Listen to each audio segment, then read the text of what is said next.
त्याच्यामुळे ज्यावेळी मला असं भाषण करायला सांगितलं होतं त्यावेळी मी तोत्र होतो, पण तरी पण मी लोकमान्य टिळकांचं भाषण मी पुढे येऊन मी केलं, मुलं हसली, पण आज मला त्याचा फायदा होतो। त्यावेळी मी बोललो होतो की स्वराज्य हा माझा जन्मसिद्ध हक्क आहे आणि तो मी मिळवणार, पण त्यावेळी मी तोत्र होतो, त्यामुळे शब्दच बाहेर पडत नव्हते। पण तेव्हापासून मी ठरवलं होतं की मी अख्खा महाराष्ट्र गाजवणार आहे माझ्या वक्तृत्वाने, आणि खरोखर गाजतोय।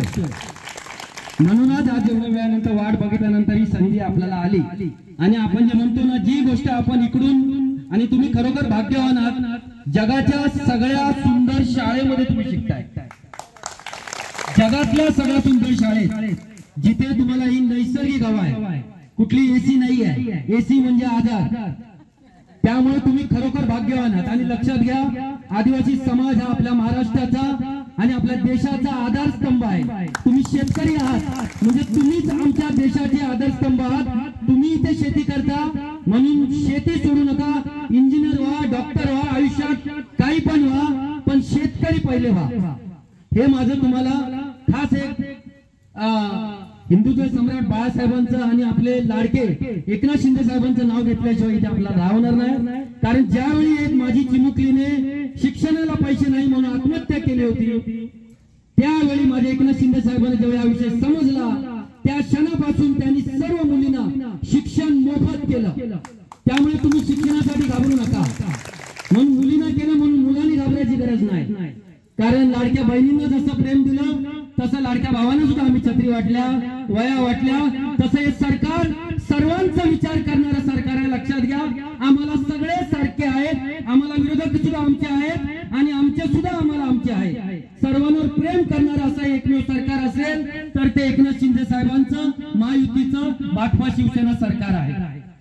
आणि म्हणूनच आज घराघरामध्ये या विद्येची पूजा करण्याचं, आणि आपले एकनाथ शिंदे साहेब सुद्धा आपल्या बाजूचेच आहेत, म्हणजे ठाण्यातलेच आहेत, या पालघर जिल्ह्यातले आहेत। आणि धर्मवीर आनंद दिघे साहेबांनी आज ज्यांचे घराघरामध्ये आज त्यांना या पालघर जिल्ह्यामध्ये आज त्यांना पूजलं जातं, आणि ह्या अशा या शिवसेनेचं जो वसा आमचे थोर समाजसेवक, आमचे आधारस्तंभ कुणालभाई सरमळकर यांना जेव्हा हा विषय समजला, आणि हा विषय सांगणारे आमचे इकडचे शिक्षक पाटील भाऊ, जे 75 किलोमीटर आपल्या बाईकने येतात आणि 75 किलोमीटर आपल्या 4 व्हीलरने येतात आणि 75 किलोमीटर 4 व्हीलरने जातात।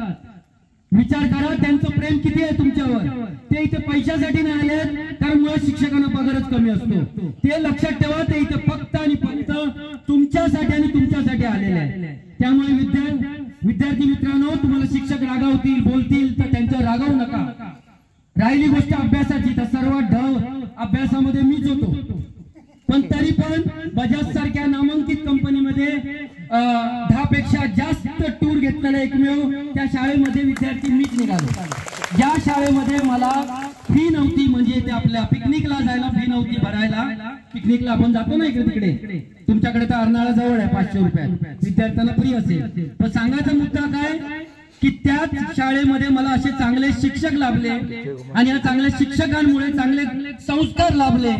म्हणून मित्रांनो, तुम्ही या ग्रामीण भागामध्ये शिकताय, हे तुमच्यासाठी फार मोठी अभिमानाची गोष्ट आहे। त्यामुळे अभिमानाने सांगायचं हो की मी ग्रामीण भागामधून शिकून आलेलो आहे, आणि या भारतात जेवढे मोठे नेते झाले, अभिनेते झाले, ते या ग्रामीण भागातूनच शिकून मोठे झालेले आहेत।